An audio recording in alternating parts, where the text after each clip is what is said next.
Nnukwute dibia bekee nke ụlọọgwụ mahadum Chukwuemeka Odumegwu Ojukwu Bamakụ Ọka Dr. Joe Akabike akpọkugo ndị dibia bekee ọhụrụ ka na-agbagote ka agbakwa nnọọ mbọ na-erube isi ma na-asọpụrụ iwu dum nke na-eso ọrụ ahụ oge ọbụla. Dr. Akabike bụ onye kpọrọ oku a na mmemme eji wee na-anabata ndị dibia bekee nke gụsịrị akwụkwọ n'ụlọọgwụ mahadum ahụ nke afọ a na ozuzu oke n'otu agwụ jikọrọ ndị dibia bekee bụ mmemme achịkọbara na gburugburu ya bụ ụlọọgwụ nke dị n'Ọka ebe Chibụzọ Okoye ga-esikọchapụrụ gị akụkọ a.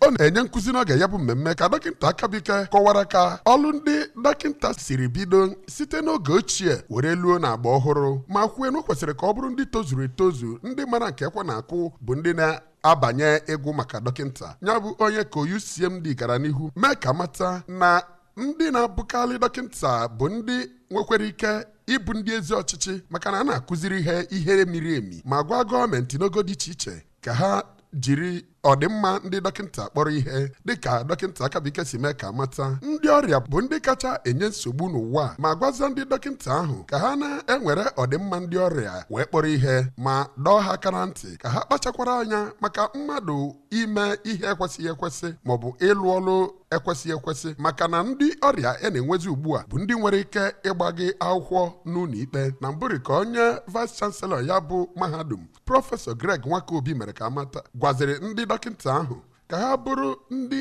a ga-eji na-ama atụ n'obodo ha dị iche iche ma bụkwara ndị ga na-anọchite ụlọ akwụkwọ ahụ n'ebe ọ dị mma n'ebe niile ha nọ n'ụwa niile. Site n'Ọka, aha m bụ Chibụzọ Okoye maka akụkọ ụwa ABS.